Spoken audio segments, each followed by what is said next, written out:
మనం ఎప్పుడైనా గమనించామా?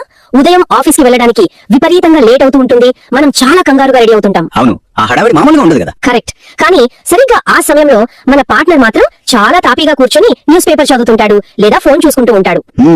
అప్పుడు వచ్చే కోపం అంతా ఇంత కాదు. అబ్బా, ఒక తెలియని ఆవేశం కట్టలు తెంచుకుంటుంది. వెళ్లి వాళ్ళ చేతిలోంచి ఆ పేపర్ లాగేసి ఇంత లేట్ అవుతుంటే ఆ పేపర్ చదవడం ఏంటి అని అరవాలన్నంత కోపం వస్తుంది కదా. ఖచ్చితంగా, అందరికీ ఎప్పుడో ఒకసారి ఎదురయ్యే పరిస్థితి ఇది. అంటే ఎందుకు మనం ఎదుటి వారిని ఎప్పుడు కంట్రోల్ చేయాలని చూస్తాం?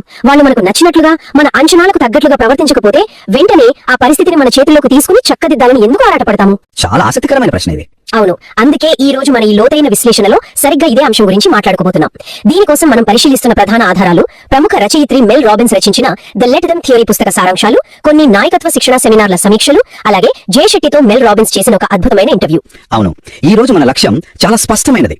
ఇతరులను నియంత్రించాలనే మన సహజమైన కోరికను వదిలేయడం ద్వారా, అంటే ఆ కంట్రోల్ ని వదులుకోవడం ద్వారా. కరెక్ట్. ఆ కంట్రోల్ ని వదిలేయడం ద్వారా మన జీవితంలో అనవసరమైన ఒత్తిడిని ఎలా తగ్గించుకోవచ్చు, ఇతరులపై పెడుతున్న ఆ ఎనర్జీని మన వ్యక్తిగత ఎదుగుదలకు ఎలా వాడుకోవచ్చు అనే విషయాలను మనం లోతుగా అన్వేషించబోతున్నాం. చాలా అవసరమైన టాపిక్ ఇది. ఏంటంటే, మనం ఇతరులను మార్చడానికి ఎంత తక్కువ శక్తిని వెచ్చిస్తామో మన సొంత జీవితం అంత ప్రశాంతంగా మారుతుంది అనేది ఈ ఆధారాలు చెబుతున్న ప్రధాన సత్యం. అది వినడానికి చాలా బాగుంది, కానీ ప్రాక్టికల్ గా ఇది సాధ్యమేనా అన్నదే పెద్ద ప్రశ్న.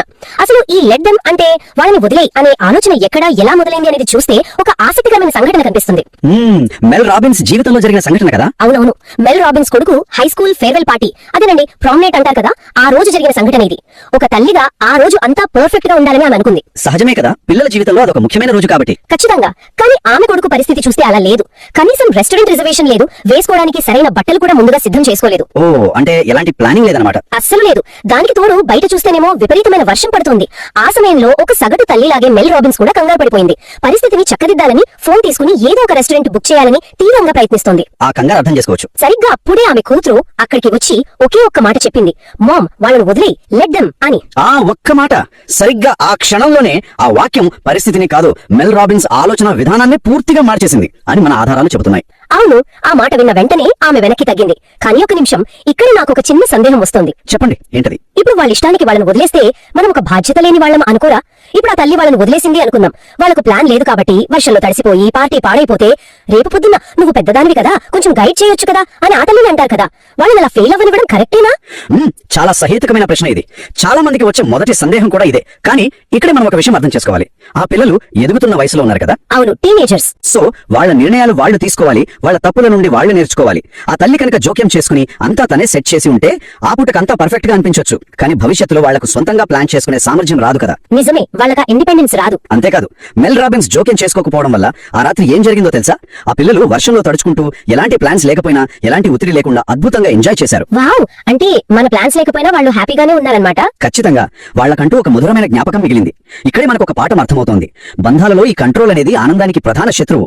మనం పరిస్థితులను నియంత్రించాలని చూసినప్పుడల్లా వాళ్ళ అనుభవాలను మనం లాగేసుకుంటున్నామని అర్థం. అబ్బా, ఇది చాలా డీప్ పాయింట్ అండి. అంటే మనం వాళ్ళకు సహాయం చేస్తున్నాం అనుకుంటాం, కానీ వాస్తవానికి మనం వాళ్ళ ఆనందాన్ని పాడు చేస్తున్నాం అన్నమాట. ఎగ్జాక్ట్లీ. అయితే ఇక్కడ ఇంకో పదం నాకు పదే పదే గుర్తొస్తుంది. మనం సాధారణంగా వాడుక భాషలో లెట్ ఇట్ గో అంటుంటాం కదా. అంటే సరే, వాళ్ళ కర్మ, నాకెందుకులే అని వదిలేయడం. దానికి ఈ లెట్ దెమ్ సిద్ధాంతానికి తేడా ఏంటి? రెండు ఒకటే కదా అనిపిస్తుంది. చూడటానికి ఒకటే అనిపిస్తుంది, కానీ అస్సలు కాదు. ఇవి రెండు పైకి ఒకేలా కనిపించినా మానసిక పరంగా చాలా పెద్ద వ్యత్యాసం ఉంది. ఎలాగంటారు? లెట్ ఇట్ గో అంటే ఏంటి? జరిగిన దాన్ని మర్చిపోవటం, లేదా ఎదుటి వాళ్ళు మనకు అన్యాయం చేసినా మనం ఓటమిని అంగీకరించి చేతులెత్తేయడం లాంటిది. అంటే అందులో ఒక రకమైన నిస్సహాయత ఉంటుందంటారా? అవును, ఒక రకమైన రాజీ పడటం ఉంటుంది. మనం మన బాధను, కోపాన్ని బలవంతంగా అణచిపెట్టుకోవాల్సి వస్తుంది. ఇక నేను ఏమీ చెయ్యలేను అనే ఒక నిరాశ అందులో దాగి ఉంటుంది. కానీ లెట్ దెమ్ అనేది అలా కాదు. మరి ఈ లెట్ దెమ్ అనేది ఏంటి? ఇది ఒక స్పష్టమైన మానసిక సరిహద్దు. దీన్నే సైకలాజికల్ బౌండరీ అంటారు. ఎదుటివారు తమకు నచ్చినట్లు ప్రవర్తించే స్వేచ్ఛను మనం వారికి ఇస్తున్నాం, ఎందుకంటే మనం వాళ్ళను మార్చలేం కాబట్టి. ఓకే, అంటే వాళ్ళని వాళ్ళలా యాక్సెప్ట్ చేస్తున్నాం. అవును, అదే సమయంలో వాళ్ళ ప్రవర్తన మన మానసిక శాంతిని భంగం చేయకుండా మనం ఒక అదృశ్య కవచాన్ని ఏర్పాటు చేసుకుంటున్నాం.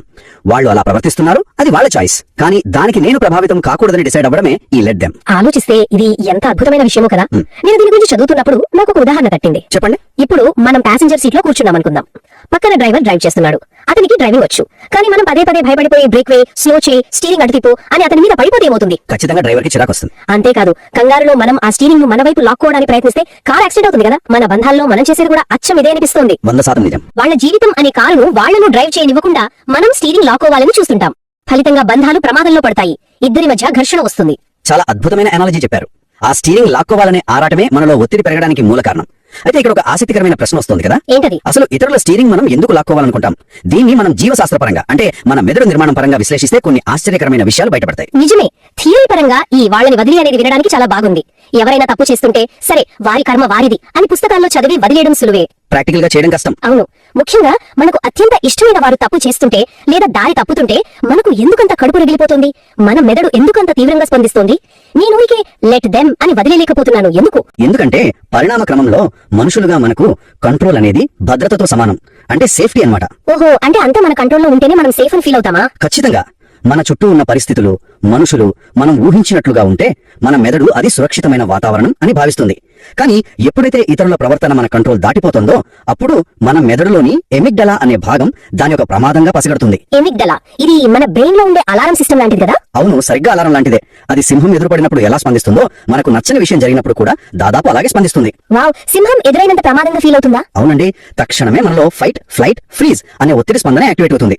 అంటే వాళ్ళతో గొడవ పట్టడానికి లేదా అక్కడ నుండి పారిపోవడానికి లేదా ఏమి చేయాలో తోచక బ్లాంక్ అయిపోవడానికి మన శరీరం రసాయనికంగా సిద్ధమవుతుంది. అంటే నా పార్ట్నర్ పేపర్ చదువుతుంటే నేను కోప్పడటం అనేది కేవలం నా అహంకారం కాదనమాట. వాళ్ళు లేట్ అయితే ఎక్కడ నా జాబ్ భద్రతకు ముప్పు వస్తుందో అని నా మెదడు ఆడే ఒక బయోలాజికల్ నాటకం అన్నమాట. ఖచ్చితంగా. ఇక్కడే మన ఆధారాల్లోని విశ్లేషణలో మరో అద్భుతమైన, దాదాపు షాకింగ్ అనిపించే శాస్త్రీయ వాస్తవం ఉంది. షాకింగ్ వాస్తవమా? ఏంటది? మనలో కోపం లేదా ఆందోళన కలిగినప్పుడు, అంటే ఆ ఎమిగ్డలా అలర్ట్ ఇచ్చినప్పుడు, ఆ ఎమోషన్స్ కేవలం 90 సెకండ్ల పాటు మాత్రమే మన మెదడులో రసాయన తరంగాలుగా ఉంటాయి. ఒక్క నిమిషం, మీరేమంటున్నారు? కేవలం 90 సెకండ్లు మాత్రమేనా కోపం ఉండేది? అవును, వినడానికి ఆశ్చర్యంగా ఉన్నా అదే నిజం. ఒక విషయం మనకు కోపం తెప్పించినప్పుడు మన రక్తంలో అడ్రినలిన్ లాంటి హార్మోన్లు విడుదలై అవి తిరిగి సాధారణ స్థితికి రావడానికి సరిగ్గా 1.5 నిమిషం పడుతుంది. ఇది నమ్మలేకపోతున్నాను. మరి ఎవరైనా నన్ను మాట అంటే నేను 3 రోజుల పాటు వాళ్ళ మీద కోపంతో రగిలిపోతుంటానే, 3 రాత్రుల్లో నిద్రపోకుండా వాళ్ళు అలా ఎందుకు అన్నారు అని ఆలోచిస్తుంటానే. దానికి అర్థం ఏంటి? అది చాలా మంచి ప్రశ్న. ఆ 90 సెకండ్లు అనేది మీ శరీరంలో జరిగే స్వచ్ఛమైన బయలాజికల్ రియాక్షన్. ఆ 1.5 నిమిషం తర్వాత మీరు పడే కోపం, ఆ బాధ అంతా మీరు స్వయంగా ఎంచుకుంటున్నదే.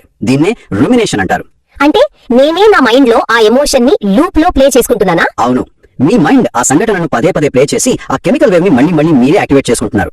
ఒకవేళ ఆ మొదటి 90 సెకండ్ల పాటు మనం ఎలాంటి రియాక్షన్ ఇవ్వకుండా ఆగి ఆలోచిస్తే సరిపోతుంది. ఆ సమయంలో లెట్ దెమ్ అనుకోవాలి కదా? అవును, వాళ్ళని అననివ్వు, అది వాళ్ళ పరిస్థితి అని ఆగి ఆలోచిస్తే ఆ భావోద్వేగాల అదుపు నుండి మనం సులభంగా బయటపడవచ్చు. ఆ తర్వాత ఆ పరిస్థితిపై పూర్తి కంట్రోల్ మన చేతుల్లోకి వస్తుంది. 90 సెకండ్లు, కేవలం 1 నిమిషం 30 సెకండ్లు మనం నోరు మూసుకుని గట్టిగా శ్వాస తీసుకుంటే మన జీవితంలో ఎన్నో అనవసరమైన గొడవలను నివారించవచ్చు. అవును కదా?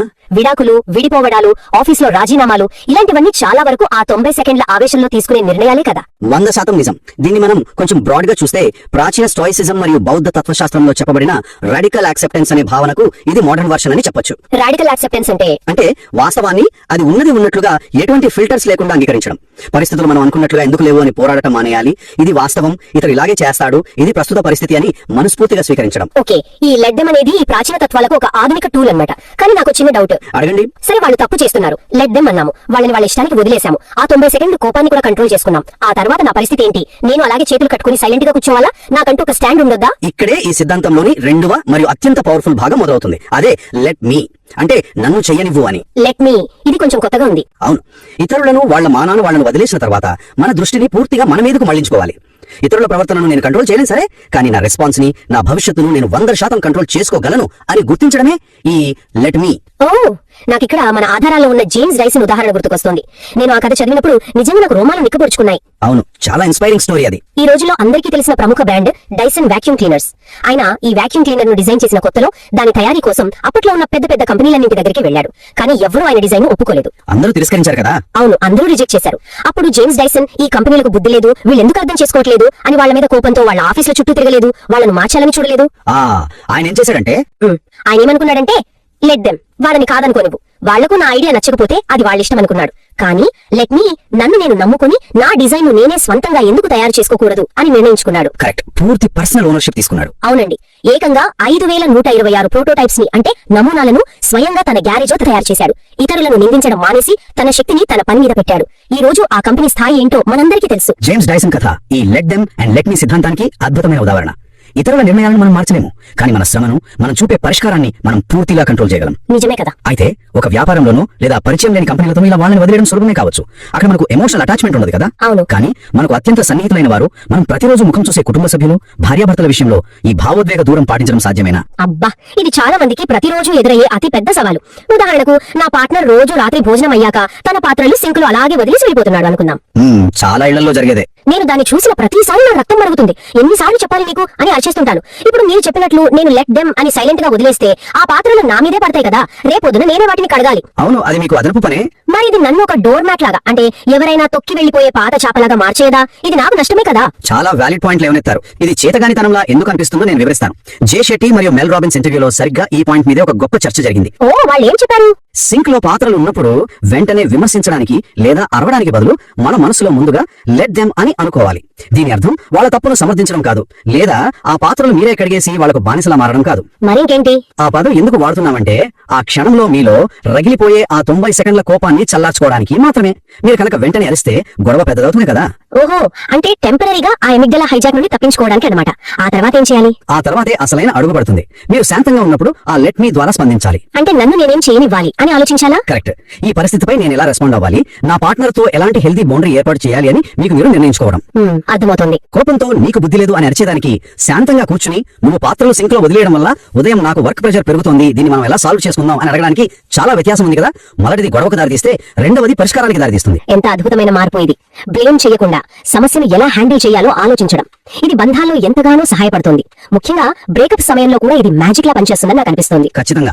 ఒక బంధం విడిపోయినప్పుడు, ఎదుటివారు మన జీవితం నుండి వెళ్లిపోవాలని నిర్ణయించుకున్నప్పుడు మనం చేసే అతిపెద్ద తప్పు ఏంటంటే వాళ్ళను ఎలాగైనా ఆపాలని చూడటం కదా. అవును, వాళ్ళని బతిమిలాడటం, లేదా వారు ఎందుకు అలా చేశారో అని పదే పదే ఆలోచిస్తూ మనని మనం హింసించుకోవడం. మెల్ రాబిన్స్ ఇక్కడ ఒక చేదు వాస్తవాన్ని స్వీకరించాలని సలహా ఇస్తున్నారు. ఏంటది? వారిని వెళ్ళనివ్వండి, వాస్తవాన్ని అంగీకరించాలి. వాళ్లకు మీతో ఉండటం ఇష్టం లేదు, అది వాళ్ళ నిర్ణయం, దాన్ని మనం మార్చలేము. నిజమే. వాళ్ళు వెళ్లిపోయాక కూడా చాలా మంది సోషల్ మీడియాలో వాళ్ళ అప్డేట్స్ చూస్తూ వాళ్ళు ఇంకా మన జీవితంలో ఉన్నారనే భ్రమలో బతుకుతుంటారు కదా. అవును, చాలా మంది అదే తప్పు చేస్తారు. వాడు ఎక్కడికి వెళ్ళాడు, ఎవరితో ఫోటో దిగాడు అని నిరంతరం గమనిస్తూ ఎనర్జీ అంతా వేస్ట్ చేసుకుంటారు. సరిగ్గా అదే. ఆ భ్రమను బద్దలు కొట్టాలంటే ఒకే ఒక మార్గం ఉందని ఆధారాలు సూచిస్తున్నాయి. అదే 30 రోజుల డిజిటల్ డీటాక్స్. అంటే సోషల్ మీడియాకి దూరంగా ఉండటమా? అవును. కనీసం ఒక నెల రోజుల పాటు వాళ్ళ సోషల్ మీడియా ప్రొఫైల్స్ చూడటం, పాత మెసేజ్లు లేదా ఫోటోలు చూడటం పూర్తిగా మానేయాలి. Out of sight out of mind లాగా అన్నమాట. కరెక్ట్. ఇలా చేయడం ద్వారా మన ఎమోషన్స్ ని రీసెట్ చేసుకోవచ్చు. ఆ బంధం నుండి బయటపడటానికి కావలసిన శక్తిని కూడగట్టుకోవచ్చు. అంటే ప్రేమలో పడి మన ఎనర్జీని ఎంతగా లాస్ అవుతున్నామో చూసాం కదా. సరిగ్గా ఇదే ఎనర్జీ లేకపోవడం వల్లనే పెద్దయ్యాక మన స్నేహాలు కూడా నిలబడటం లేదని మన ఆధారాల్లోని విశ్లేషణలు చెప్తున్నాయి. అవును, ఈ పాయింట్ చాలా ముఖ్యమైనది. ఈ పాయింట్ నన్ను చాలా ఆశ్చర్యపరిచింది కూడా. స్కూల్ వయసులో స్నేహాలు వేరు, పెద్దయ్యాక అడల్ట్ ఫ్రెండ్షిప్స్ వేరు కదా. దీన్ని మనం ఎలా అర్థం చేసుకోవాలి? పెద్దయ్యాక స్నేహానికి 3 మూల స్తంభాలు ఉంటాయని విశ్లేషణలు చెబుతున్నాయి. అవి సామీప్యత, అంటే దగ్గరగా ఉండటం, సరైన టైమింగ్ మరియు ఎనర్జీ. అంటే స్కూల్లో ఉన్నప్పుడు రోజుకు 8 గంటలు ఒకే క్లాస్ లో కలిసి ఉంటాం కదా. అవును, కాబట్టి ఆ సామీప్యత ఉంటుంది. స్నేహం దానంతటా అదే కుదురుతుంది, దానికి పెద్దగా ఎనర్జీ అవసరం లేదు. కానీ పెద్దయ్యాక ఉద్యోగాలు, పెళ్లిళ్లు, కుటుంబ బాధ్యతల వల్ల ఈ 3 విషయాలు మ్యాచ్ అవ్వడం చాలా కష్టం. నిజమే. మీకు తెలుసా, ఒక నిజమైన బలమైన స్నేహాన్ని నిర్మించడానికి మనుషుల మధ్య సుమారు 200 గంటల సమయం పడుతుందని పరిశోధనలు చెబుతున్నాయి. 200 గంటలా? పెద్దయ్యాక ఒక వ్యక్తితో ఇన్ని గంటలు గడపడం అంటే మామూలు విషయం కాదు. నెలల తరబడి కష్టపడాలి. అవును. అందుకే పాత స్నేహితులు మన మెసేజ్లకు రిప్లై ఇవ్వకపోయినా, ప్లాన్స్ క్యాన్సిల్ చేసుకున్నా మనం వెంటనే వాళ్ళు మారిపోయారు, వాళ్ళకు పొగరు పెరిగింది అని బాధపడకూడదు కదా. ఖచ్చితంగా. అక్కడ కూడా లెట్ దెమ్ అనుకోవాలి. బహుశా వాళ్ళ జీవితంలో వాళ్ళు ఉద్యోగంతోనో పిల్లలతోనో విపరీతమైన బిజీగా ఉన్నారేమో, వాళ్ళ ఎనర్జీ అంతా అక్కడే అయిపోతుందేమో అని వాళ్ళని అర్థం చేసుకుని వదిలేయాలి. చాలా బాగా చెప్పారు. పాత వాళ్ళని వదిలేయడం సరే, కానీ పెద్దయ్యాక కొత్త స్నేహాలు ఏర్పరచుకోవాలంటే మాత్రం దానంతటది జరగదు. మరి ఎలా? దానికి మనం ఉద్దేశపూర్వకంగా ప్రయత్నించాలి, మన ఎనర్జీని వెచ్చించాలి. దీనికి హాలీవుడ్ నటుడు కీను రీవ్స్ గురించి మన ఆధారాల్లో ఉన్న ఉదాహరణ చాలా స్ఫూర్తిదాయకంగా ఉంటుంది. ఓ అవును, కీను రీవ్స్ ఆన్ స్క్రీన్ హీరోనే కాదు, ఆఫ్ స్క్రీన్ కూడా ఎంత మంచి వ్యక్తులు అందరికీ తెలుసు. ఆయన సినిమా సెట్స్ లో ఉన్నప్పుడు కేవలం తన షాట్ అయిపోగానే ఎవరితోనూ మాట్లాడకుండా వెళ్ళిపోయాడు కదా. అవును, సెట్ లో పనిచేసే లైట్ బాయ్స్, కెమెరా అసిస్టెంట్స్ అందరి పేర్లు గుర్తుపెట్టుకుని మరీ పలకరిస్తాడట. ఎంత గొప్ప విషయం అండి ఇది. లంచ్ బ్రేక్ లో వాళ్లతో ఉద్దేశపూర్వకంగా కూర్చుని మాట్లాడతాడు. అది లెట్నికి పర్ఫెక్ట్ ఉదాహరణ కదా. స్నేహం దానంతటా అదే వస్తుందని ఎదురు చూడకుండా ఒక కొత్త బంధాన్ని ఉద్దేశపూర్వకంగా నిర్మిస్తున్నాడు. ఇది చాలా గొప్ప లక్షణం. అయితే ఒక విషయం గమనించాలి. ప్రేమ, స్నేహం లాంటి వ్యక్తిగత బంధాలలో మనం ఎవరితో ఉండాలో మనం ఎంచుకోవచ్చు. కానీ ఆఫీస్ లో పరిస్థితి అలా ఉండదు కదా. అబ్బా, మీరు కరెక్ట్ పాయింట్ కి వచ్చారు. ప్రతిరోజు 8 గంటలు మనం ఎంచుకునే వ్యక్తులతో, కొన్నిసార్లు చాలా కష్టమైన సహోద్యోగులతో కలిసి పనిచేయాల్సి వస్తుంది. అవును, ఆఫీస్ అనేది ఒత్తిడికి ప్రధాన కేంద్రం. మన బాస్ మూడ్ ని బట్టి లేదా పక్క సీట్లోని వ్యక్తి ప్రవర్తనను బట్టి మన రోజంతా ఆధారపడి ఉంటుంది. ఒక చిన్న ఉదాహరణ తీసుకుందాం. నా పక్క డెస్క్ లో రాజు అని ఒక వ్యక్తి ఉన్నాడు అనుకుందాం. ఓకే. అతనికి ఫోన్ వస్తే చాలు ఆఫీస్ అంతా వినబడేలా గట్టిగా అరుస్తూ మాట్లాడతాడు. నాకు విపరీతమైన చిరాకు వస్తుంది. ఇతనికి కొంచెం కూడా కామన్ సెన్స్ లేదు. ఇతను ఎలాగైనా మార్చాలి అని నేను లోపల రగిలిపోతుంటాను. చాలా మంది ఫేస్ చేసేదే ఇది. ఇలాంటప్పుడు వాళ్ళ మూడ్ మార్చాలని లేదా వాళ్ళకి బుద్ధి చెప్పాలని మనం ట్రై చేస్తుంటాం. ఇక్కడ ఈ లెడ్డం ఎలా పనిచేస్తుంది? ఇక్కడే మనం మన అపారమైన మానసిక శక్తిని వృధా చేస్తుంటాం. రాజు లాంటి మనం కష్టమైన ఎప్పుడైనా వ్యక్తులను గమనించామా? ఎదుర్కోవడానికి ఉదయం ఆఫీస్కి వెళ్ళడానికి ABCD విపరీతంగా లేట్ అవుతూ ఉంటుంది. ABCD చాలా కంగారుగా రెడీ అవుతుంటాం. రాజు ఉదాహరణ హడావిడి మామూలుగా ఉంది కదా. కరెక్ట్. ముందుగా కానీ ఏ అంటే సరిగ్గా ఆ సమయంలో మన అంటే పార్ట్నర్ రాజు మాత్రం గట్టిగా చాలా మాట్లాడాలి. హ్యాపీగా నా కూర్చొని సమస్య న్యూస్ పేపర్ నా చదువుతుంటాడు ఆపుతాను లేదా ఫోన్ చూసుకుంటూ ఉంటాడు. మ్మ్. నా పని డిస్టర్బ్ అవుతుందా అప్పుడు అని చూసుకోవాలి. correct. అబ్బా, తర్వాత B ఒక అంటే తెలియని ఆవేశం శ్వాస తీసుకోవడం. కట్టలు తెంచుకుంటుంది. రాజు వాయిస్ వినగానే వెళ్ళి వాళ్ళ ముందు చేతిలో వచ్చే ఆ అబ్బాయి పేపర్ లాగేసి ఇలా ఇంత లేట్ గట్టిగా అవుతుంది ఆ శ్వాస పేపర్ చదవడం తీసుకుంటాడు. ఏంటి అని అడగాలన్నంత కోపం వచ్చేది కదా. ఖచ్చితంగా అందరికీ ఎప్పుడో ఒకసారి ఎదురయ్యే పరిస్థితి ఇది. అంటే ఎందుకు మనం ఎదుటి వారిని ఎప్పుడు కంట్రోల్ చేయాలని చూస్తాం. వాళ్ళు మనకు నచ్చినట్లుగా మన అంచనాలకు తగ్గట్టుగా ప్రవర్తించకపోతే వెంటనే ఆ పరిస్థితిని మన చేతుల్లోకి తీసుకుని చక్కదిద్దాలని ఎందుకు ఆరాటపడతాము? D అంటే చాలా ఆసక్తికరమైన ప్రశ్న ఇది. నిర్ణయించుకోవడం. అందుకే ఈ రోజు మన ఈ లోతైన విశ్లేషణలో సరిగ్గా ఇదే అంశం గురించి మాట్లాడుకోబోతున్నాం.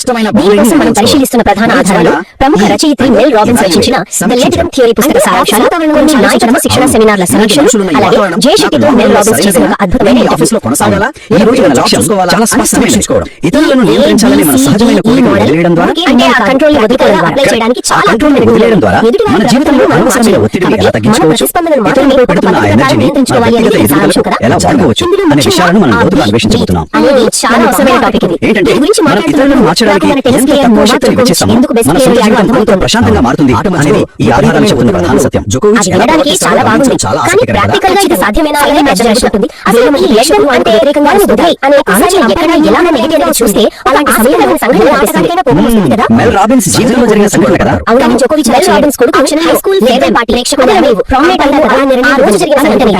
ఒక తల్లిగా ఆ రోజు అలా పర్ఫెక్ట్ గా ఉండాలని అనుకుంటూ దీర్ఘ శ్వాస తీసుకుంటాడు. జీవితంలో అదొక ముఖ్యమైన రోజు కాబట్టి కంట్రోల్ చేసుకుంటాడు. కానీ ఎగ్జామ్ కొరకు పైన మార్క్స్ అలా లేదు. పూర్తిగా కంటెస్టెడ్ ప్రిపరేషన్ లేదు. వేసుకోవడానికి సరైన బట్టలు కూడా ముందుగా సిద్ధం చేసుకోలేదు. ఆఫీస్ లో మన నాచడానికి వాళ్ళు మనసులో ఫాలో అవ్వాల్సిన తోడు బయట చూస్తేనేమో విపరీతమైన వర్షం పడుతుంది. ఆ సమయంలో సగటు తల్లిలాగే మెల్ రాబిన్స్ మీద కంగారు పడుతుంది. పరిస్థితిని చేయగలిగిన ఫోన్ తీసుకుని ఏదో ఒక రెస్టారెంట్ చేయాలని తీవ్రంగా ప్రయత్నిస్తుంది. సరిగ్గా అప్పుడే ఆమె అక్కడికి వచ్చి ఒకే ఒక్క మాట చెప్పింది. వాళ్ళని వదిలే, లేదా ఈ డ్రెస్ వేసుకుంటే వాళ్ళు ఏమనుకుంటారు, ఎవరైనా జడ్జ్ చేస్తారేమో అనే భయం వాళ్ళ పరిస్థితిని కాదు. ఎవరైనా జడ్జ్ చేస్తే వాళ్ళని చేయలేదు. మనం ప్రపంచంలో ఉన్న అన్ని ఉన్న వెంటనే ఆమె వెనకాలే ఆఫీస్ లో కూడా అందరినీ మనకని వాళ్ళ చిన్న సందేహం వస్తుంది. ఈ టీమ్ ప్లేయర్స్ గా చూస్తే వాళ్ళ ఇష్టానికి వాళ్ళని వదిలేస్తే ఏం చేస్తామని నా బాధ్యత లేని వాళ్ళని అనుకున్నాను. ఇక్కడ తల్లి వాళ్ళని వదిలేసి వాళ్ళని విమర్శించాలి వాళ్ళ ప్లాన్ లేదు కాబట్టి వర్షంలో కలిసి ఈ పార్టీ పాడైపోతే మనం ఒకసారి వెనక్కి తిరిగి పెద్దదాన్ని కదా కొంచెం దయ చేయొచ్చు కదా అని ఆటలు అంటారు కదా. వాళ్ళు అలా ఫెయిల్ అవ్వడం కరెక్టేనా? సారాంశం ఒకటి. చాలా సహేతుకమైన ప్రశ్న ఇది. చాలా మందికి వచ్చే మొదటి సందేహం కూడా ఇదే. కానీ ఇక్కడ మనం ఒక విషయం అర్థం చేసుకోవాలి. ఆ పిల్లలు ఎదుగుతున్న వయసులో సమస్యలను మన నెత్తిన వేసుకుని మోయడం ఆపేసి వాళ్ళ నిర్ణయాలు వాళ్ళు తీసుకోవాలి. వాళ్ళ తప్పుల నుండి వాళ్ళు నేర్చుకోవాలి. ఆ తల్లి కనుక జోక్యం చేసుకుని అంతా తనే సెట్ చేసి ఆ పూట కంటే పర్ఫెక్ట్ గా అనిపించవచ్చు. కానీ భవిష్యత్తులో వాళ్ళకి సొంతంగా ప్లాన్ చేసుకునే సామర్థ్యం రాదు. అదే సమయంలో వాళ్ళ సమస్యల నుండి హెల్తీ డిటాచ్మెంట్ రాబిన్స్ జోక్యం చేసి రెండింటి మధ్య బ్యాలెన్స్ సాధి ఏం జరిగిందో సిద్ధాంతం ఉద్దేశం. పిల్లలు వర్షంలో తడుచుకుంటూ ఎలాంటి ప్లాన్స్ లేకపోయినా సమస్యలను మన భుజాలపై వేసుకుని మనం ఎంజాయ్ చేసుకోకూడదు. వాళ్ళ స్టీరింగ్ వాళ్ళ చేతుల్లో మన ప్లాన్స్ లేకపోయినా వాళ్ళు హ్యాపీగా చెప్పారన్నమాట. బంధాలను కాపాడుకుంటూనే మన ప్రశాంతతను కాపాడుకునే బెస్ట్ మార్గం ఇది. ఈ సెషన్ ముగించే ముందు వెళ్ళి వాళ్ళకి ఒక బలమైన ఆలోచన మొదలు పెట్టాలని నేను మన అనుకుంటున్నాను. పరిస్థితులను నియంత్రించాలని చూసినప్పుడల్లా వాళ్ళ అనుకోవడం మనం లాగేసుకుంటామని అర్థం. ఇది చాలా అయిపోయింది. ప్రవర్తనతో మనం వాళ్ళని సహాయం చేస్తున్నాం వదిలేస్తాం ఎలా ఉంది. కానీ వాస్తవానికి ఈ చిన్న విషయాల ఆనందాన్ని ఎందుకు అలా చేశారు అని ఆలోచించడం మానేస్తే అప్పుడు మనకు పడిన అపారమైన సమయం వస్తుంది. ఆ ఎనర్జీతో మనం సాధారణంగా వాడుక భాషలో let it go అని అంటాం కదా. అంటే సరే వాళ్ళ కర్మ నాకు ఎందుకులే అని వదిలేయడం. దానికి ఈ let them take సిద్ధాంతానికి సైడ్లో మనం లోతుగా ఆలోచనే కదా అనిపిస్తుంది. ఇతరుల జీవితాలను చక్కదిద్దాలనే ఈ తపన బహుశా మన సొంత జీవితంలోని లోపాలను చూసుకోకుండా తప్పించుకోవడానికి మనం ఆడుతున్న నాటకమా? ఎలా అంటారు? పవర్ఫుల్ ప్రశ్న ఇది. వాళ్ళని మార్చే బదులు మనల్ని మనం మార్చుకుంటే ఈ ప్రపంచం ఎంత అందంగా చేసినా మన ఓటమిని అంగీకరించి ఇతరుల కారు స్టీరింగ్ అందరూ కనీసం నిస్సహాయతను ఎంజాయ్ చేయడం ప్రారంభిద్దాం. ఒక రకమైన రాజీ పడడం. మన బాధను కోపాన్ని బలవంతంగా అణచిపెట్టుకోవాల్సి వస్తుంది. ఇక నేను ఏమీ చెయ్యలేను అనే ఒక నిరాశ అందులో దాగి ఉంటుంది. కానీ లెడ్డం అనేది అలా కాదు. మరి ఈ లెడ్డం అనేది ఏంటి? ఇది ఒక స్పష్టమైన మానసిక సరిహద్దు. దీన్నే సైకలాజికల్ బౌండరీ అంటారు. ఎదుటివారు తమకు నచ్చినట్లు ప్రవర్తించే స్వేచ్ఛను మనం వారికి ఇస్తున్నాం. ఎందుకంటే మనం వాళ్ళను మార్చలేం కాబట్టి. ఓకే, అంటే వాళ్ళని వాళ్ళలా యాక్సెప్ట్ చేస్తున్నాం. అవును. అదే సమయంలో వాళ్ళ ప్రవర్తన మన మానసిక శాంతిని భంగం చేయకుండా మనం ఒక అదృశ్య కవచాన్ని ఏర్పాటు చేసుకుంటున్నాం. వాళ్ళు అలా ప్రవర్తిస్తున్నారు, అది వాళ్ళ చాయిస్. కానీ దానికి నేను ప్రభావితం కాకూడదని డిసైడ్ అవ్వడమే ఈ లెడ్డం. ఆలోచిస్తే ఇది ఎంత అద్భుతమైన విషయమో కదా. నేను దీని గురించి చదువుతున్నప్పుడు నాకు ఒక ఉదాహరణ తట్టింది. చెప్పండి. ఇప్పుడు మనం ప్యాసింజర్ సీట్ లో కూర్చున్నాం అనుకుందాం. పక్కన డ్రైవర్ డ్రైవ్ చేస్తున్నాడు. అతనికి డ్రైవింగ్ వచ్చు, కానీ మనం పదే పదే భయపడిపోయి బ్రేక్ వే, స్లో చేయి, స్టీరింగ్ అటు తిప్పు అని అతని మీద పడిపోతే ఏమవుతుంది? ఖచ్చితంగా డ్రైవర్ కి చిరాకు వస్తుంది. అంతేకాదు, కంగారులో మనం ఆ స్టీరింగ్ ను మన వైపు లాక్కోవడానికి ప్రయత్నిస్తే కార్ యాక్సిడెంట్ అవుతుంది కదా. మన బంధాల్లో మనం చేసేది కూడా అచ్చం ఇదే అనిపిస్తుంది. 100% నిజం. వాళ్ళ జీవితం అనే కారును వాళ్లను డ్రైవ్ చేయనివ్వకుండా మనం స్టీరింగ్ లాక్కోవాలని చూస్తుంటాం. ఫలితంగా బంధాలు ప్రమాదంలో పడతాయి. ఇద్దరి మధ్య ఘర్షణ వస్తుంది. చాలా అద్భుతమైన అనాలజీ చెప్పారు. ఆ స్టీరింగ్ లాక్కోవాలనే ఆరాటమే మనలో ఒత్తిడి పెరగడానికి మూల కారణం. అయితే ఇక్కడ ఒక ఆసక్తికరమైన ప్రశ్న వస్తుంది కదా, ఏంటది? అసలు ఇతరుల స్టీరింగ్ మనం ఎందుకు లాక్కోవాలనుకుంటాం?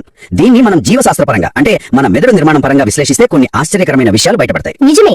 థియరీ పరంగా ఈ వాళ్ళని వదిలి అనేది వినడానికి చాలా బాగుంది. ఎవరైనా తప్పు చేస్తుంటే సరే వారి కర్మ వారిది అని పుస్తకాల్లో చదివి వదిలేయడం సులువే. ప్రాక్టికల్ గా చేయడం కష్టం. అవును.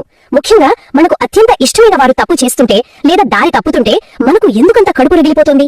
మన మెదడు ఎందుకంత తీవ్రంగా స్పందిస్తోంది? నేనూరికే లెట్ దెమ్ అని వదిలేలేకపోతున్నాను. ఎందుకు? ఎందుకంటే పరిణామ క్రమంలో మనుషులుగా మనకు కంట్రోల్ అనేది భద్రతతో సమానం. అంటే సేఫ్టీ అన్నమాట. ఓహో, అంటే అంతా మన కంట్రోల్లో ఉంటేనే మనం సేఫ్ అని ఫీల్ అవుతామా? ఖచ్చితంగా. మన చుట్టూ ఉన్న పరిస్థితులు, మనుషులు మనం ఊహించినట్లుగా ఉంటే మన మెదడు అది సురక్షితమైన వాతావరణం అని భావిస్తుంది. కానీ ఎప్పుడైతే ఇతరుల ప్రవర్తన మన కంట్రోల్ దాటిపోతుందో అప్పుడు మన మెదడులోని ఎమిగ్డలా అనే భాగం దాని యొక్క ప్రమాదంగా పసిగడుతుంది. ఎమిగ్డలా ఇది మన బ్రెయిన్ లో ఉండే అలారం సిస్టమ్ లాంటిది కదా? అవును, సరిగ్గా అలారం లాంటిదే. అది సింహం ఎదురుపడినప్పుడు ఎలా స్పందిస్తుందో మనకు నచ్చని విషయం జరిగినప్పుడు కూడా దాదాపు అలాగే స్పందిస్తుంది. వావ్, సింహం ఎదురైనంత ప్రమాదంగా ఫీల్ అవుతుందా? అవునండి. తక్షణమే మనలో ఫైట్, ఫ్లైట్, ఫ్రీజ్ అనే ఒత్తిడి స్పందన యాక్టివేట్ అవుతుంది. అంటే వాళ్ళతో గడవపట్టడానికి లేదా అక్కడ నుండి పారిపోవడానికి లేదా ఏమి చేయాలో తోచక బ్లాంక్ అయిపోవడానికి మన శరీరం రసాయనికంగా సిద్ధమవుతుంది. అంటే నా పార్ట్నర్ పేపర్ చదువుతుంటే నేను కోప్పడటం అనేది కేవలం నా అహంకారం కాదనమాట. వాళ్ళు లేట్ అయితే ఎక్కడ నా జాబ్ భద్రతకు ముప్పు వస్తుందో అని నా మెదడు ఆడే ఒక బయోలాజికల్ నాటకం అన్నమాట. ఖచ్చితంగా. ఇక్కడే మన ఆధారాల్లోని విశ్లేషణలో మరో అద్భుతమైన, దాదాపు షాకింగ్ అనిపించే శాస్త్రీయ వాస్తవం ఉంది. షాకింగ్ వాస్తవమా? ఏంటది? మనలో కోపం లేదా ఆందోళన కలిగినప్పుడు, అంటే ఆ ఎమిగ్డలా అలర్ట్ ఇచ్చినప్పుడు, ఆ ఎమోషన్స్ కేవలం 90 సెకండ్ల పాటు మాత్రమే మన మెదడులో రసాయన తరంగాలుగా ఉంటాయి. ఒక్క నిమిషం, మీరేమంటున్నారు? కేవలం 90 సెకండ్లు మాత్రమేనా కోపం ఉండేది? అవును, వినడానికి ఆశ్చర్యంగా ఉన్నా అదే నిజం. ఒక విషయం మనకు కోపం తెప్పించినప్పుడు మన రక్తంలో అడ్రినలిన్ లాంటి హార్మోన్లు విడుదలై అవి తిరిగి సాధారణ స్థితికి రావడానికి సరిగ్గా 1.5 నిమిషం పడుతుంది. ఇది నమ్మలేకపోతున్నాను. మరి ఎవరైనా నన్ను మాట అంటే నేను 3 రోజుల పాటు వాళ్ళ మీద కోపంతో రగిలిపోతుంటానే, 3 రాత్రుల్లో నిద్రపోకుండా వాళ్ళు అలా ఎందుకు అన్నారు అని ఆలోచిస్తుంటానే. దానికి అర్థం ఏంటి? అది చాలా మంచి ప్రశ్న. ఆ 90 సెకండ్లు అనేది మీ శరీరంలో జరిగే స్వచ్ఛమైన బయలాజికల్ రియాక్షన్. ఆ 1.5 నిమిషం తర్వాత మీరు పడే కోపం, ఆ బాధ అంతా మీరు స్వయంగా ఎంచుకుంటున్నదే. దీన్నే రూమినేషన్ అంటారు.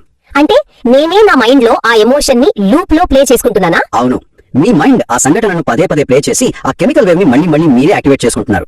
ఒకవేళ ఆ మొదటి 90 సెకండ్ల పాటు మనం ఎలాంటి రియాక్షన్ ఇవ్వకుండా ఆగి ఆలోచిస్తే సరిపోతుంది. ఆ సమయంలో లెట్ దెమ్ అనుకోవాలి కదా? అవును, వాళ్ళని అననివ్వు, అది వాళ్ళ పరిస్థితి అని ఆగి ఆలోచిస్తే ఆ భావోద్వేగాల అదుపు నుండి మనం సులభంగా బయటపడవచ్చు. ఆ తర్వాత ఆ పరిస్థితిపై పూర్తి కంట్రోల్ మన చేతుల్లోకి వస్తుంది. 90 సెకండ్లు, కేవలం 1 నిమిషం 30 సెకండ్లు మనం నోరు మూసుకుని గట్టిగా శ్వాస తీసుకుంటే మన జీవితంలో ఎన్నో అనవసరమైన గొడవలను నివారించవచ్చు. అవును కదా? విడాకులు, విడిపోవడాలు, ఆఫీసులో రాజీనామాలు, ఇలాంటివన్నీ చాలా వరకు ఆ 90 సెకండ్ల ఆవేశంలో తీసుకునే నిర్ణయాలే కదా? 100% నిజం. దీన్ని మనం కొంచెం బ్రాడ్ గా చూస్తే ప్రాచీన స్టోయిసిజం మరియు బౌద్ధ తత్వశాస్త్రంలో చెప్పబడిన రాడికల్ యాక్సెప్టెన్స్ అనే భావనకు ఇది మోడర్న్ వర్షన్ అని చెప్పొచ్చు. రాడికల్ యాక్సెప్టెన్స్ అంటే వాస్తవాన్ని అది ఉన్నది ఉన్నట్లుగా ఎటువంటి ఫిల్టర్స్ లేకుండా అంగీకరించడం. పరిస్థితులు మనం అనుకున్నట్లుగా ఎందుకు లేవు అని పోరాడటం మానేయాలి. ఇది వాస్తవం, ఇతడు ఇలాగే చేస్తాడు, ఇది ప్రస్తుత పరిస్థితి అని మనస్ఫూర్తిగా స్వీకరించడం. ఓకే, ఈ లెడ్డెం అనేది ఈ ప్రాచీన తత్వాలకు ఒక ఆధునిక టూల్ అన్నమాట. కానీ నాకు చిన్న డౌట్. అడగండి. సరే, వాళ్ళు తప్పు చేస్తున్నారు, లెడ్డెం అన్నాము, వాళ్ళని వాళ్ళ ఇష్టానికి వదిలేశాము, ఆ 90 సెకండ్లు కోపాన్ని కూడా కంట్రోల్ చేసుకున్నాం. ఆ తర్వాత నా పరిస్థితి ఏంటి? నేను అలాగే చేతులు కట్టుకుని సైలెంట్ గా కూర్చోవాలా? నాకంటూ ఒక స్టాండ్ ఉండొద్దా? ఇక్కడే ఈ సిద్ధాంతంలోని 2వ మరియు అత్యంత పవర్ఫుల్ భాగం మొదలవుతుంది. అదే లెట్ మీ, అంటే నన్ను చెయ్యనివ్వు అని. లెట్ మీ, ఇది కొంచెం కొత్తగా ఉంది. అవును, ఇతరులను, వాళ్ళ మానాను వాళ్ళను వదిలేసిన తర్వాత మన దృష్టిని పూర్తిగా మన మీదకు మళ్లించుకోవాలి. ఇతరుల ప్రవర్తనను నేను కంట్రోల్ చేయలేను సరే, కానీ నా రెస్పాన్స్ ని, నా భవిష్యత్తును నేను 100% కంట్రోల్ చేసుకోగలను అని గుర్తించడమే ఈ లెట్ మీ. ఓ, నాకిక్కడ మన ఆధారాల్లో ఉన్న జేమ్స్ డైసన్ ఉదాహరణ గుర్తుకొస్తోంది. నేను ఆ కథ చదివినప్పుడు నిజంగా నాకు రోమాలు నిక్కపొడుచుకున్నాయి. అవును, చాలా ఇన్స్పైరింగ్ స్టోరీ అది. ఈ రోజుల్లో అందరికీ తెలిసిన ప్రముఖ బ్రాండ్ డైసన్ వాక్యూమ్ క్లీనర్స్. ఆయన ఈ వాక్యూమ్ క్లీనర్ ను డిజైన్ చేసిన కొత్తలో దాని తయారీ కోసం అప్పట్లో ఉన్న పెద్ద పెద్ద కంపెనీలన్నింటి దగ్గరికి వెళ్లాడు. కానీ ఎవరూ ఆయన డిజైన్ ఒప్పుకోలేదు. అందరూ తిరస్కరించారు కదా? అవును, అందరూ రిజెక్ట్ చేశారు. అప్పుడు జేమ్స్ డైసన్ ఈ కంపెనీలకు బుద్ధి లేదు, వీళ్ళు ఎందుకు అర్థం చేసుకోవట్లేదు అని వాళ్ళ మీద కోపంతో వాళ్ళ ఆఫీసులో చుట్టూ తిరగలేదు, వాళ్ళను మార్చాలని చూడలేదు. ఆయన ఏం చేశాడంటే, ఆయన ఏమనుకున్నాడంటే లెట్ దెమ్, వాళ్ళని కాదనుకోనివ్వు. వాళ్లకు నా ఐడియా నచ్చకపోతే అది వాళ్ళ ఇష్టం అనుకున్నాడు. కానీ లెట్ మీ, నన్ను నేను నమ్ముకుని నా డిజైన్ ను నేనే స్వంతంగా ఎందుకు తయారు చేసుకోకూడదు అని నిర్ణయించుకున్నాడు. కరెక్ట్, పూర్తి పర్సనల్ ఓనర్షిప్ తీసుకున్నాడు. అవునండి, ఏకంగా 5126 ప్రోటోటైప్స్ ని, అంటే నమూనాలను స్వయంగా తన గ్యారేజ్ లో తయారు చేశాడు. ఇతరులను నిందించడం మానేసి తన శక్తిని తన పని మీద పెట్టాడు. ఈ రోజు ఆ కంపెనీ స్థాయి ఏంటో మనందరికీ తెలుసు. జేమ్స్ డైసన్ కథ ఈ let them and let me సిద్ధాంతానికి అద్భుతమైన ఉదాహరణ. ఇతరుల నిర్ణయాలను మనం మార్చలేము, కానీ మన శ్రమను, మనం చూపే పరిష్కారాన్ని మనం పూర్తిగా కంట్రోల్ చేయగలం. నిజమే కదా. అయితే ఒక వ్యాపారంలోనూ లేదా పరిచయం లేని కంపెనీలతో ఇలా వాళ్ళని వదిలేయడం సులభమే కావచ్చు. అక్కడ మనకు ఎమోషనల్ అటాచ్మెంట్ ఉండదు కదా. అవును. కానీ మనకు అత్యంత సన్నిహితులైన వారు, మనం ప్రతిరోజు ముఖం చూసే కుటుంబ సభ్యులు, భార్యాభర్తల విషయంలో ఈ భావోద్వేగ దూరం పాటించడం సాధ్యమేనా? అబ్బా, ఇది చాలా మందికి ప్రతిరోజు ఎదురయ్యే అతి పెద్ద సవాలు. ఉదాహరణకు, నా పార్ట్నర్ రోజు రాత్రి భోజనం అయ్యాక తన పాత్రలు సింక్ లో అలాగే వదిలేసి వెళ్ళిపోతున్నాడు అనుకుందాం. చాలా ఇళ్లలో జరిగేదే. నేను దాన్ని చూసిన ప్రతిసారి నా రక్తం మరుగుతుంది. ఎన్నిసార్లు చెప్పాలి నీకు అని అరిచేస్తుంటాను. ఇప్పుడు మీరు చెప్పినట్లు నేను లెట్ దెమ్ అని సైలెంట్ గా వదిలేస్తే ఆ పాత్రలు నా మీదే పడతాయి కదా. రేపొద్దున నేనే వాటిని కడగాలి. అవును, అది మీకు అదనపు పనే. మరి ఇది నన్ను ఒక డోర్ మ్యాట్ లాగా, అంటే ఎవరైనా తొక్కి వెళ్లిపోయే పాత చాపలాగా మార్చేదా? ఇది నాకు నష్టమే కదా. చాలా వ్యాలిడ్ పాయింట్లు లేవనెత్తారు. ఇది చేతగానితనంలా ఎందుకు అనిపిస్తుందో నేను వివరిస్తాను. జే షెట్టి మరియు మెల్ రాబిన్స్ ఇంటర్వ్యూలో సరిగ్గా ఈ పాయింట్ మీదే ఒక గొప్ప చర్చ జరిగింది. ఓ, వాళ్ళు ఏం చెప్పారు? సింక్ లో పాత్రలు ఉన్నప్పుడు వెంటనే విమర్శించడానికి లేదా అరవడానికి బదులు మన మనసులో ముందుగా లెట్ దెమ్ అని అనుకోవాలి. దీని అర్థం వాళ్ళ తప్పును సమర్థించడం కాదు, లేదా ఆ పాత్రలు మీరే కడిగేసి వాళ్ళకు బానిసలా మారడం కాదు. మరింకేంటి? ఆ పదం ఎందుకు వాడుతున్నామంటే ఆ క్షణంలో మీలో రగిలిపోయే ఆ 90 సెకండ్ల కోపాన్ని చల్లార్చుకోవడానికి మాత్రమే. మీరు కనుక వెంటనే అరిస్తే గొడవ పెద్దదవుతుంది కదా. ఓహో, అంటే టెంపరీగా ఆ ఎమిగ్డలా హైజాక్ నుండి తప్పించుకోవడానికి అన్నమాట. ఆ తర్వాత ఏం చేయాలి? ఆ తర్వాతే అసలైన అడుగు పడుతుంది. మీరు శాంతంగా ఉన్నప్పుడు ఆ లెట్ మీ ద్వారా స్పందించాలి. అంటే నన్ను నేనేం చేయనివ్వాలి అని ఆలోచించాలా? కరెక్ట్. ఈ పరిస్థితిపై నేను ఎలా రెస్పాండ్ అవ్వాలి, నా పార్ట్నర్ తో ఎలాంటి హెల్తీ బౌండరీ ఏర్పాటు చేయాలి అని మీకు మీరు నిర్ణయించుకోవడం. అర్థమవుతుంది. కోపంతో నీకు బుద్ధి లేదు అని అరిచేదానికి శాంతంగా కూర్చుని, నువ్వు పాత్రలు సింక్ లో వదిలేయడం వల్ల ఉదయం నాకు వర్క్ ప్రెషర్ పెరుగుతుంది, దీన్ని మనం ఎలా సాల్వ్ చేసుకుందాం అని అడగడానికి చాలా వ్యత్యాసం ఉంది కదా. మొదటిది గొడవకు దారితీస్తే రెండవది పరిష్కారానికి దారితీస్తుంది. ఎంత అద్భుతమైన మార్పు ఇది. బ్లేమ్ చేయకుండా సమస్యను ఎలా హ్యాండిల్ చేయాలో ఆలోచించడం. ఇది బంధాల్లో ఎంతగానో సహాయపడుతుంది. ముఖ్యంగా బ్రేకప్ సమయంలో కూడా ఇది మ్యాజిక్ లా పనిచేస్తుందని నాకు అనిపిస్తుంది. ఖచ్చితంగా. ఒక బంధం విడిపోయినప్పుడు, ఎదుటివారు మన జీవితం నుండి వెళ్ళిపోవాలని నిర్ణయించుకున్నప్పుడు మనం చేసే అతిపెద్ద తప్పు ఏంటంటే వాళ్ళని ఎలాగైనా ఆపాలని చూడటం కదా. అవును, వాళ్ళని బతిమిలాడటం, లేదా వారు ఎందుకు అలా చేశారో అని పదే పదే ఆలోచిస్తూ మనని మనం హింసించుకోవడం. మెల్ రాబిన్స్ ఇక్కడ ఒక చేదు వాస్తవాన్ని స్వీకరించాలని సలహా ఇస్తున్నారు. ఏంటది? వారిని వెళ్ళనివ్వండి, వాస్తవాన్ని అంగీకరించాలి. వాళ్లకు మీతో ఉండటం ఇష్టం లేదు, అది వాళ్ళ నిర్ణయం, దాన్ని మనం మార్చలేము. నిజమే. వాళ్ళు వెళ్లిపోయాక కూడా చాలా మంది సోషల్ మీడియాలో వాళ్ళ అప్డేట్స్ చూస్తూ వాళ్ళు ఇంకా మన జీవితంలో ఉన్నారనే భ్రమలో బతుకుతుంటారు కదా. అవును, చాలా మంది అదే తప్పు చేస్తారు. వాడు ఎక్కడికి వెళ్ళాడు, ఎవరితో ఫోటో దిగాడు అని నిరంతరం గమనిస్తూ ఎనర్జీ అంతా వేస్ట్ చేసుకుంటారు. సరిగ్గా అదే. ఆ భ్రమను బద్దలు కొట్టాలంటే ఒకే ఒక మార్గం ఉందని ఆధారాలు సూచిస్తున్నాయి. అదే 30 రోజుల డిజిటల్ డీటాక్స్. అంటే సోషల్ మీడియాకి దూరంగా ఉండటమా? అవును, కనీసం ఒక నెల రోజుల పాటు వాళ్ళ సోషల్ మీడియా ప్రొఫైల్స్ చూడటం, పాత మెసేజ్లు లేదా ఫోటోలు చూడటం పూర్తిగా మానేయాలి. Out of sight, out of mind లాగా అన్నమాట. కరెక్ట్. ఇలా చేయడం ద్వారా మన ఎమోషన్స్ ని రీసెట్ చేసుకోవచ్చు. ఆ బంధం నుండి బయటపడటానికి కావలసిన శక్తిని కూడగట్టుకోవచ్చు. అంటే ప్రేమలో పడి మన ఎనర్జీని ఎంతగా లాస్ అవుతున్నామో చూసాం కదా. సరిగ్గా ఇదే ఎనర్జీ లేకపోవడం వల్లనే పెద్దయ్యాక మన స్నేహాలు కూడా నిలబడటం లేదని మన ఆధారాల్లోని విశ్లేషణలు చెప్తున్నాయి. అవును, ఈ పాయింట్ చాలా ముఖ్యమైనది. ఈ పాయింట్ నన్ను చాలా ఆశ్చర్యపరిచింది కూడా. స్కూల్ వయసులో స్నేహాలు వేరు, పెద్దయ్యాక అడల్ట్ ఫ్రెండ్షిప్స్ వేరు కదా. దీన్ని మనం ఎలా అర్థం చేసుకోవాలి? పెద్దయ్యాక స్నేహానికి 3 మూల స్తంభాలు ఉంటాయని విశ్లేషణలు చెబుతున్నాయి. అవి సామీప్యత, అంటే దగ్గరగా ఉండటం, సరైన టైమింగ్ మరియు ఎనర్జీ. అంటే స్కూల్లో ఉన్నప్పుడు రోజుకు 8 గంటలు ఒకే క్లాస్ లో కలిసే ఉంటాం కదా. అవును, కాబట్టి ఆ సామీప్యత ఉంటుంది. స్నేహం దానంతటా అదే కుదురుతుంది, దానికి పెద్దగా ఎనర్జీ అవసరం లేదు. కానీ పెద్దయ్యాక ఉద్యోగాలు, పెళ్లిళ్లు, కుటుంబ బాధ్యతల వల్ల ఈ 3 విషయాలు మ్యాచ్ అవ్వడం చాలా కష్టం. నిజమే. మీకు తెలుసా, ఒక నిజమైన బలమైన స్నేహాన్ని నిర్మించడానికి మనుషుల మధ్య సుమారు 200 గంటల సమయం పడుతుందని పరిశోధనలు చెబుతున్నాయి. 200 గంటలా? పెద్దయ్యాక ఒక వ్యక్తితో ఇన్ని గంటలు గడపడం అంటే మామూలు విషయం కాదు. నెలల తరబడి కష్టపడాలి. అవును. అందుకే పాత స్నేహితులు మన మెసేజ్లకు రిప్లై ఇవ్వకపోయినా, ప్లాన్స్ క్యాన్సిల్ చేసుకున్నా మనం వెంటనే వాళ్ళు మారిపోయారు, వాళ్ళకు పొగరు పెరిగింది అని బాధపడకూడదు కదా. ఖచ్చితంగా. అక్కడ కూడా లెట్ దెమ్ అనుకోవాలి. బహుశా వాళ్ళ జీవితంలో వాళ్ళు ఉద్యోగంతోనో పిల్లలతోనో విపరీతమైన బిజీగా ఉన్నారేమో, వాళ్ళ ఎనర్జీ అంతా అక్కడే అయిపోతుందేమో అని వాళ్ళని అర్థం చేసుకుని వదిలేయాలి. చాలా బాగా చెప్పారు. పాత వాళ్ళని వదిలేయడం సరే, కానీ పెద్దయ్యాక కొత్త స్నేహాలు ఏర్పరచుకోవాలంటే మాత్రం దానంతటది జరగదు. మరి ఎలా? దానికి మనం ఉద్దేశపూర్వకంగా ప్రయత్నించాలి, మన ఎనర్జీని వెచ్చించాలి. దీనికి హాలీవుడ్ నటుడు కీను రీవ్స్ గురించి మన ఆధారాల్లో ఉన్న ఉదాహరణ చాలా స్ఫూర్తిదాయకంగా ఉంటుంది. ఓ అవును, కీను రీవ్స్ ఆన్ స్క్రీన్ హీరోనే కాదు, ఆఫ్ స్క్రీన్ కూడా ఎంత మంచి వ్యక్తులు అందరికీ తెలుసు. ఆయన సినిమా సెట్స్ లో ఉన్నప్పుడు కేవలం తన షాట్ అయిపోగానే ఎవరితోనూ మాట్లాడకుండా వెళ్ళిపోయాడు కదా. అవును, సెట్ లో పనిచేసే లైట్ బాయ్స్, కెమెరా అసిస్టెంట్స్ అందరి పేర్లు గుర్తుపెట్టుకుని మరీ పలకరిస్తాడట. ఎంత గొప్ప విషయం అండి ఇది. లంచ్ బ్రేక్ లో వాళ్లతో ఉద్దేశపూర్వకంగా కూర్చుని మాట్లాడతాడు. అది లెట్నికి పర్ఫెక్ట్ ఉదాహరణ కదా. స్నేహం దానంతట అదే వస్తుందని ఎదురు చూడకుండా ఒక కొత్త బంధాన్ని ఉద్దేశపూర్వకంగా నిర్మిస్తున్నాడు. ఇది చాలా గొప్ప లక్షణం. అయితే ఒక విషయం గమనించాలి. ప్రేమ, స్నేహం లాంటి వ్యక్తిగత బంధాలలో మనం ఎవరితో ఉండాలో మనం ఎంచుకోవచ్చు. కానీ ఆఫీస్ లో పరిస్థితి అలా ఉండదు కదా. అబ్బా, మీరు కరెక్ట్ పాయింట్ వచ్చారు. ప్రతిరోజు 8 గంటలు మనం ఎంచుకునే వ్యక్తులతో, కొన్నిసార్లు చాలా కష్టమైన సహోద్యోగులతో కలిసి పనిచేయాల్సి వస్తుంది. అవును, ఆఫీస్ అనేది ఒత్తిడికి ప్రధాన కేంద్రం. మన బాస్ మూడ్ ని బట్టి లేదా పక్క సీట్లోని వ్యక్తి ప్రవర్తనను బట్టి మన రోజంతా ఆధారపడి ఉంటుంది. ఒక చిన్న ఉదాహరణ తీసుకుందాం. నా పక్క డెస్క్ లో రాజు అనే ఒక వ్యక్తి ఉన్నాడు అనుకుందాం. ఓకే. అతనికి ఫోన్ వస్తే చాలు ఆఫీస్ అంతా వినబడేలా గట్టిగా అరుస్తూ మాట్లాడతాడు. నాకు విపరీతమైన చిరాకు వస్తుంది. ఇతనికి కొంచెం కూడా కామన్ సెన్స్ లేదు. ఇతను ఎలాగైనా మార్చాలి అని నేను లోపల రగిలిపోతుంటాను. చాలా మంది ఫేస్ చేసేదే ఇది. ఇలాంటప్పుడు వాళ్ళ మూడ్ మార్చాలని లేదా వాళ్ళకి బుద్ధి చెప్పాలని మనం ట్రై చేస్తుంటాం. ఇక్కడ ఈ లెడ్డం ఎలా పనిచేస్తుంది? ఇక్కడే మనం మన అపారమైన మానసిక శక్తిని వృధా చేస్తుంటాం. రాజు లాంటి కష్టమైన వ్యక్తులను ఆఫీస్ లో ఎదుర్కోవడానికి నిపుణులు ABCDE మోడల్ ని సూచిస్తున్నారు. ABCDE model. అవును, మీరు చెప్పిన రాజు ఉదాహరణకే దీన్ని అప్లై చేసి చూద్దాం. ముందుగా A అంటే ఆస్క్, అడగటం. అంటే రాజు గట్టిగా మాట్లాడటం అనేది నిజంగా నా సమస్యనా, నా వర్క్ నది ఆపుతోందా అని ప్రశ్నించుకోవటం. ఓకే, నా పని డిస్టర్బ్ అవుతోందా అని చూసుకోవాలి. కరెక్ట్. తర్వాత B అంటే బ్రీత్, శ్వాస తీసుకోవడం. రాజు వాయిస్ వినగానే మీలో వచ్చే ఆ 90 సెకండ్ల ఎమిగ్డలా ఒత్తిడిని గట్టిగా శ్వాస తీసుకుని బయటకు పంపటం. అంటే కోపాన్ని కంట్రోల్ చేసుకోవడం. అవును. తర్వాత C అంటే సెలబ్రేట్ చేసుకోవడం. రాజు ఎలా అరుస్తున్నా సరే నేను మాత్రం నా పని మీద ఏకాగ్రత పెట్టి సరిగ్గా చేస్తున్నందుకు నన్ను నేను మెచ్చుకోవడం. వావ్, ఇది బాగుంది. నెక్స్ట్ ఏంటి? D అంటే డిసైడ్, నిర్ణయించుకోవడం. రాజుతో నేను ఎంతవరకు కనెక్ట్ అవ్వాలి, పని వరకే పరిమితం అవ్వాలి అనే ఒక స్పష్టమైన బౌండరీని నిర్ణయించుకోవడం. మరియు చివరగా E అంటే ఇవాల్యుయేట్, సమీక్షించడం. అంటే ఆఫీస్ వాతావరణం గురించి ఆలోచించడమా? అవును. ఇలాంటి మనుషులున్న ఈ వాతావరణం నాకు లాంగ్ రన్ లో సరైనదేనా, నేను ఈ ఆఫీస్ లో కొనసాగాలా లేదా వేరే జాబ్ చూసుకోవాలా అని సమీక్షించుకోవడం. ఈ ABCDE మోడల్ ఊరికే వినడానికి కాదు, ప్రాక్టికల్ గా అప్లై చేయడానికి చాలా అద్భుతమైన టూల్ అండి. ఎదుటివారి ప్రవర్తనను మనం మార్చలేము, కాబట్టి మన ప్రతిస్పందనను మాత్రమే ఒక పద్ధతి ప్రకారం నియంత్రించుకోవాలి అనేది దీని సారాంశం కదా. ఖచ్చితంగా. ఇందులో ముఖ్యంగా ఆ బ్రీత్ అనేది నన్ను బాగా ఆకట్టుకుంది. దీని గురించి మాట్లాడుతున్నప్పుడు నాకు మన టెన్నిస్ ప్లేయర్ నోవాక్ జోకోవిచ్ ఎందుకు బెస్ట్ ప్లేయర్ అయ్యాడో అర్థమవుతోంది. అవును, ఆట మధ్యలో విపరీతమైన ఒత్తిడి ఉన్నప్పుడు జోకోవిచ్ ఎలా ప్రవర్తిస్తాడో గమనించడం చాలా ఆసక్తికరం కదా. ఖచ్చితంగా.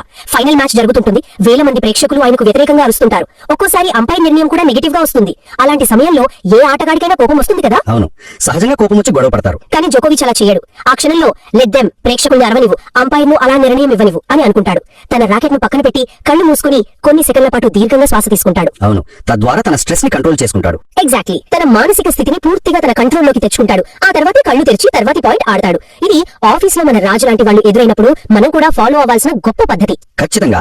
మనం ఆఫీస్ లో మాత్రమే కాదు, ఈ రోజుల్లో ప్రతి క్షణం మనం వాడే సోషల్ మీడియాలో కూడా ఇది చాలా అవసరం. అంటే నెగటివ్ కామెంట్స్ విషయంలో అంటారా? అవునండి. సోషల్ మీడియాలో మనం ఏదైనా ఫోటో పెడితే వచ్చే విమర్శలు చూసి ఎంతో ఆందోళన చెందుతాం.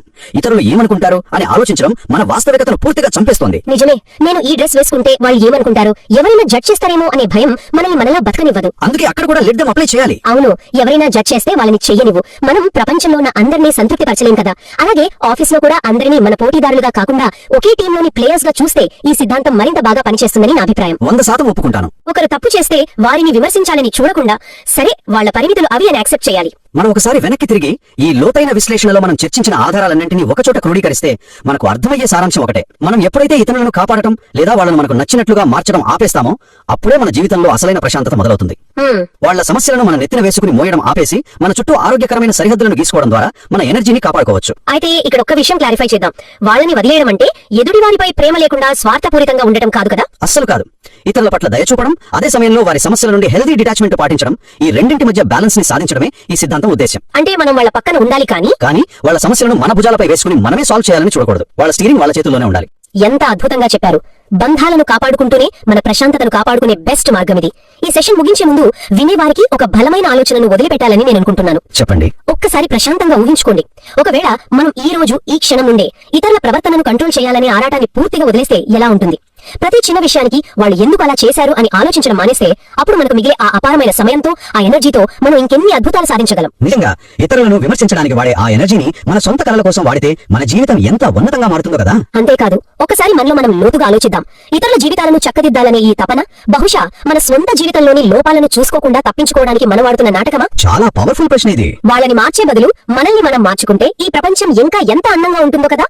ఈ రోజు మనం మొదట్లో అనుకున్నట్లు ఇతరుల కారు స్టీరింగ్ ను లాక్కోవడం మానేసి మన ప్రయాణాన్ని ఎంజాయ్ చేయడం ప్రారంభిద్దాం. వాళ్ళని వాళ్ళలా ఉండనిద్దాం, మనల్ని మనం మెరుగుపరుచుకుందాం. Let them and